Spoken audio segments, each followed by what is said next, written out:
اور ان کو اللہ تبارک و تعالیٰ قیامت کے دن بھی حمد کا پرچم نصیب فرمائے گا. وہ سب سے پہلے شفاعت کریں گے اور سب سے پہلے آپ کی شفاعت قبول کی جائے گی. اور اسی طرح سے اللہ کے نبی صلی اللہ علیہ وسلم نے اللہ کے نبی صلی اللہ علیہ وسلم پر اللہ تعالیٰ نے اس دین کی تکمیل فرمائی. تو اس طرح کے اتنے سارے فائدے ہیں میرے بھائی، اتنے سارے فائدے ہیں، اتنی ساری تمہاری اہمیت ہے، تو تم کیا یہ صوم رمضان ویسے ہی رکھو گے جیسے کہ تم سے پہلی امتوں نے رکھا؟ ظاہر بات ہے تم کو اس عبادت میں ان سے آگے بڑھ جانا چاہیے، آگے بڑھ جانا چاہیے. جب دو آدمی کسی کام میں شریک ہوں گے تو یا تو دونوں برابر سرابر ہوں گے، جیسا کام اس کا ویسا کام آپ کا، یا تو ایک کم ہوگا دوسرا زیادہ ہوگا. ظاہر بات ہے اگر ایک کم ہو دوسرا زیادہ ہو تو برتری کسے حاصل ہوگی؟ جو زیادہ ہو.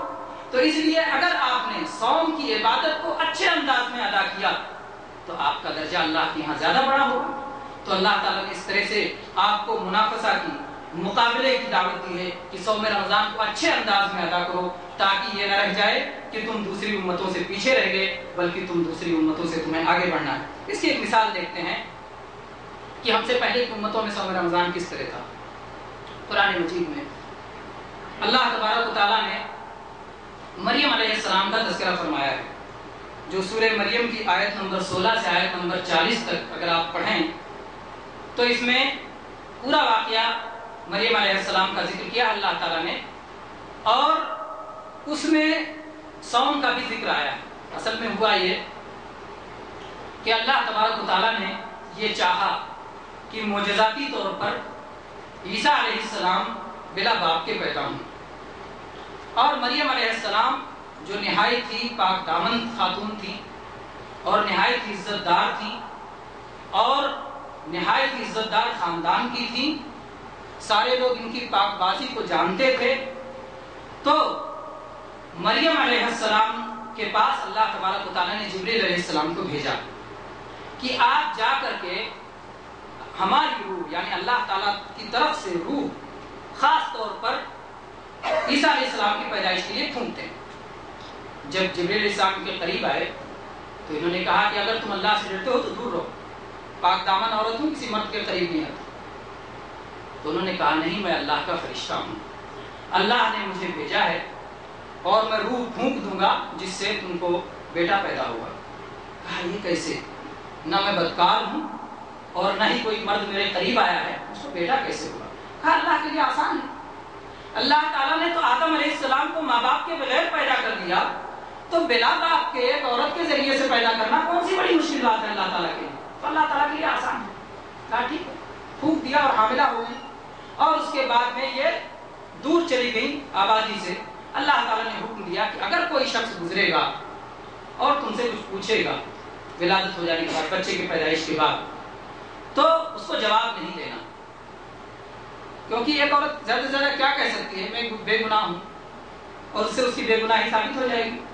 اللہ تعالیٰ نے چاہا کہ جتنا بڑا معجزہ بلا باپ کے ان کو پیدا کیا ہے تو اسی طرح کے معجزے کے ذریعے سے ان کی بے گناہی بھی اللہ تعالیٰ ثابت فرمائے. چنانچہ انہوں نے اس موقع پر کیا کہا؟ اللہ تعالیٰ نے حکم دیا فَإِمَّا تَرَيِنَّ مِنَ الْبَشَرِ أَحَدًا فَقُولِي إِنِّي نَذَرْتُ لِلرَّحْمَنِ صَوْمًا فَلَنْ أُكَلِّمَ الْيَوْمَ إِنسِيًّا، کہ اگر کوئی انسان تمہیں نظر آ جائے تو تم اشارے میں کہہ دو کہ میں نے آج صوم رکھا ہے، میں کسی سے بات نہیں کر سکتی. تو بات جیسے آج ہم کو کھانے سے رکنے کا حکم دیا گیا، پینے سے رکنے کا حکم دیا گیا، اس سے پہلے کی امتوں میں بات سے رکنے کے لیے بھی صوم میں بات سے بھی رکنا ہوتا تھا. اگر آج یہ حکم ہو جاتا تو ہم لوگ صوم رکھ پاتے؟ صوم میں کیسے ہماری زبانیں کینچیوں کی طرح چلتی ہے اور کتنا غلط استعمال کرتے ہیں صوم میں، اور صوم کے علاوہ بھی پورا یعنی زبانوں کا. اگر صوم زبان کا رکھ دیا جاتا تو شاید بہت مشکل ہوتی، لیکن اللہ کی رحمت ہے کہ اللہ تعالیٰ نے معاف کیا ہے. لیکن اس کے ساتھ ساتھ اللہ کے نبی صلی اللہ علیہ وسلم نے یہ حکم دے دیا ہے کہ اپنی زبان کی حفاظت کرو. اور اللہ تعالیٰ نے اللہ کے نبی صلی اللہ علیہ وسلم فرما دیا ہے جو شخص جھوٹ بولنا اور جھوٹ کے مطابق عمل کرنا نہ چھوڑے تو اس شخص کے صوم کی اللہ کو کوئی ضرورت نہیں ہے. تو اس طرح سے جو ہے اپنی زبان کی بھی حفاظت ہونا چاہیے، اگرچہ کہ اس سے صوم نہیں ٹوٹے گا، اس سے صوم نہیں ٹوٹے گا. اگر آدمی نے زبان کو غلط طور پہ استعمال کر لیا تو صوم تو نہیں ٹوٹے گا، لیکن اس سے بچنا چاہیے، صوم میں ثواب میں کمی ہو جائے گی. تو بہرحال یہ میں کہہ رہا تھا کہ پھر کہ مریم علیہ السلام اس طرح اشارے سے کہتی تھی، تو جب کوئی ایک شخص پہنچا اور انہوں نے اشارے سے کہا کہ میں تو صوم ہوں، بات نہیں کر سکتی، اتنے میں اور بچے کی طرف اشارہ کیا کہ اس سے پوچھ لو. بچے نے کہا کہ میں اللہ کا بندہ ہوں، اللہ نے مجھے رسول بنایا ہے، مجھے کتاب عطا فرمائی ہے وغیرہ وغیرہ. تو اس سے مریم علیہ السلام کی برات ثابت ہو گئی، بے گناہی ثابت ہو گئی کہ بچپن ہی میں عیسیٰ علیہ السلام نے اپنی بے گناہی کی جو ہے معجزاتی طور پر اپنی بے گناہی کا اعلان فرمایا. تو میں یہاں یہ مثال دے رہا تھا کہ ہم سے پہلے کی امتوں میں صوم رمضان موجود تھا. اللہ تعالیٰ نے فرمایا کہ تم پر ایسے ہی صوم فرض کیا گیا ہے جیسے کہ تم سے پہلے کی امتوں پہ فرض تھا، لعلکم تتقون، تاکہ تم بچ جاؤ، تاکہ تم پرہیزگار بن جاؤ، تاکہ تم متقی ہو جاؤ. اللہ تبارک و تعالیٰ نے جو صوم فرض کیا ہے اس میں اللہ کا کوئی فائدہ نہیں ہے، اس میں ہمارا اپنا فائدہ ہے، کیونکہ اللہ تعالیٰ کو نہ ہمارے صوم کی ضرورت ہے، نہ ہماری صلاۃ کی ضرورت ہے، نہ ہمارے حج کی ضرورت ہے، نہ ہماری زکوٰۃ کی ضرورت ہے، نہ ہماری کسی اور عبادت کی ضرورت ہے. اگر ساری کائنات کے تمام لوگ سب سے جو برا انسان ہے اس جیسے ہو جائیں تو اللہ کی سلطنت میں کوئی کمی نہیں ہوگی. اور اگر ساری کائنات کے تمام لوگ اس آدمی کی طرح ہو جائیں جو سب سے متقی انسان ہے تو اللہ تعالیٰ کی سلطنت میں کوئی اضافہ نہیں ہوگا، نہ کوئی اللہ کی سلطنت میں اضافہ ہوگا نہ کمی ہوگی. تو اس طرح سے اللہ تبارک و تعالیٰ نے جو صوم فرض کیا ہے وہ ہمارے لیے فرض کیا ہے تاکہ ہم بچ جائیں. اور کس چیز سے بچ جائیں؟ بہت ساری چیزوں سے.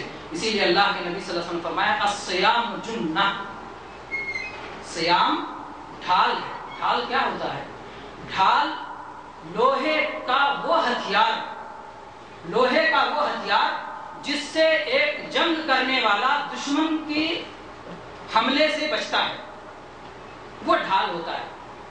تو اللہ کے نبی صلی اللہ علیہ وسلم نے فرمایا کہ ڈھال ہے یعنی یہ بچاتا ہے. یہ کس سے بچاتا ہے؟